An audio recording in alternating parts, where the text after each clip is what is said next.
देखिए, एक विषय जो अभी पूरे देश के सामने आया है और पूरे देश के लोग, खासकर महिलाएं, चिंतित हैं।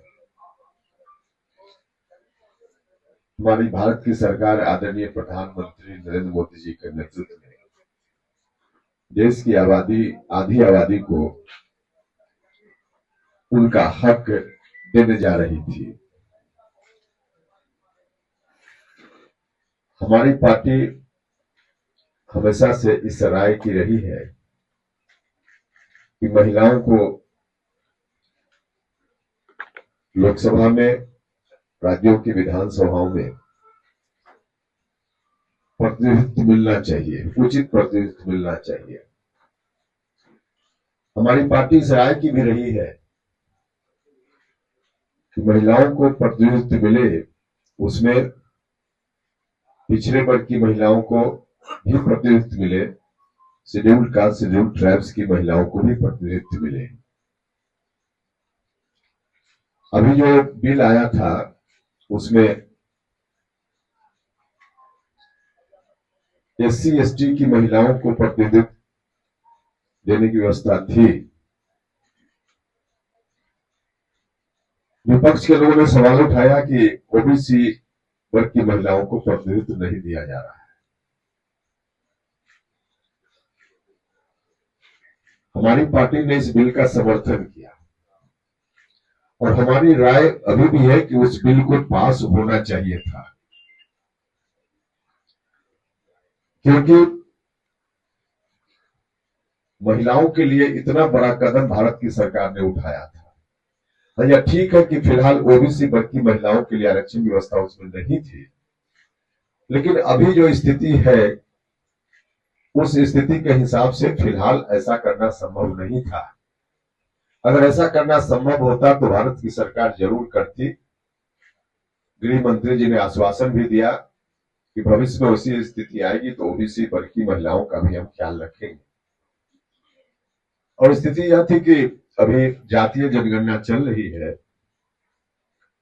जातीय जनगणना का काम पूरा होगा, उसके बाद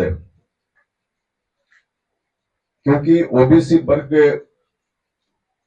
के जो सामान्य पुरुष हो या महिला हो, उनके लिए भी रिजर्वेशन पहले से नहीं है। एससी एसटी वर्ग के लोगों के लिए रिजर्वेशन है संविधान की व्यवस्था के हिसाब से। उन वर्गों की महिलाओं के लिए रिजर्वेशन का प्रावधान किया जा रहा था, लेकिन ओबीसी के लिए अभी तक तो नहीं है। ओबीसी वर्ग के लिए है ही नहीं, तो फिलहाल महिलाओं के लिए कहां संभव था। भविष्य में कभी होगा, और भविष्य में तब हो सकता है जब जातीय जनगणना की रिपोर्ट आ जाएगी। तो जातीय जनगणना की अभी रिपोर्ट नहीं थी, इसलिए ऐसा करना संभव नहीं था। अभी जितना महिलाओं को दिया जा रहा था, महिलाओं की पुरानी मांग रही है, सिर्फ महिला नहीं बल्कि देश की मांग रही है कि महिलाओं को रिजर्वेशन मिलना चाहिए। तो ऐतिहासिक कदम हमारी सरकार उठा रही थी, जिसको इन लोगों ने रोक दिया। महिलाओं के साथ इससे बड़ा अन्याय नहीं हो सकता है। विपक्ष के लोगों ने ऐसा अन्याय किया। दूसरा, एकमात्र हमारी पार्टी है जिस पार्टी ने अभियान चलाया डिलिमिटेशन को लेकर के। पिछले 50 वर्षों से संख्या नहीं बढ़ी है लोकसभा क्षेत्रों की, राज्यों में विधानसभा क्षेत्रों की, और नहीं बढ़ी। इसके पीछे कारण था कि संविधान में 1976 में एक संशोधन किया गया और डिलिमिटेशन की प्रक्रिया जो हर 10 साल पर आजादी के बाद चल रही थी, उसको तत्कालीन इमरजेंसी के दौर में कांग्रेस की सरकार ने उसको रोक दिया। तो आज भी उसी स्थिति में है। हमारी पार्टी ने निरंतर कहा कि डिलिमिटेशन जरूरी है। आज भी हम कर रहे हैं, और हमने तो अभियान चलाया बिहार में, कई जगह बड़ी बड़ी रैलियां की हमने, और उन रैलियों के माध्यम से लगातार हम इस बात के लिए वातावरण बनाते रहे कि डिलिमिटेशन होना चाहिए। सीटों की संख्या लोकसभा हो या राज्यों की विधानसभा, वहां बढ़नी चाहिए, क्योंकि हमारा संवैधानिक अधिकार है संविधान ने हमको अधिकार दिया है कि हमारी संख्या बढ़े, और इसलिए हमने उस अभियान का नाम दिया था संवैधानिक अधिकार परिसीमन सुधार। और हमको खुशी हो रही थी, हम सब लोग खुश थे जब भारत की सरकार ने जिस रूप में भी हो लेकिन सीटों की संख्या बढ़ाने के लिए भी कानून अभी लाया था, कोशिश की थी। हम बार बार उस वक्त भी कह रहे थे कि यदि 2011 की जनगणना के आधार पर ही परिसीमन हो तो बिहार में अभी लोकसभा क्षेत्रों की संख्या 40 है, उसकी जगह 60 हो सकती है।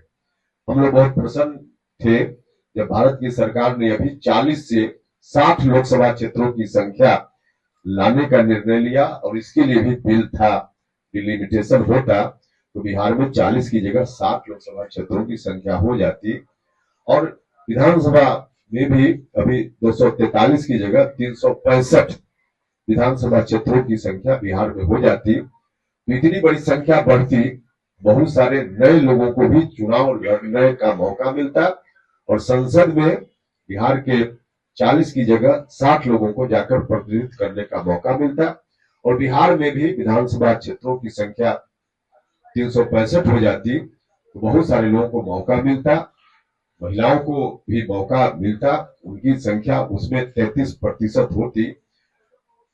तो विपक्ष के लोगों ने इसको भी नहीं होने दिया। तो बिहार के साथ बहुत बड़ा अन्याय इन लोगों ने किया है, कांग्रेस के लोग, आरजेडी के लोग बिहार के साथ बहुत ही बड़ा अन्याय किया है इन लोगों ने। और इस अन्याय को हम जनता के बीच जाकर कहेंगे लोगों से, कितना अच्छा बिहार के लिए शुभ अवसर था कि 40 की जगह 60, जो हम लोग आंदोलन कर रहे थे, अभियान चला रहे थे, हम लोग की मांग लगभग पूरी होने वाली थी, लेकिन इन लोगों ने मांग पूरी नहीं होने दी। हम आदरणीय प्रधानमंत्री जी का, गृह मंत्री जी का, एनडीए के तमाम नेताओं का हृदय से धन्यवाद करते हैं कि आपने बिहार में दूसरी जगह भी सीटों की संख्या लोकसभा क्षेत्र में, विधानसभा क्षेत्रों में बढ़ाने की कोशिश आपने की।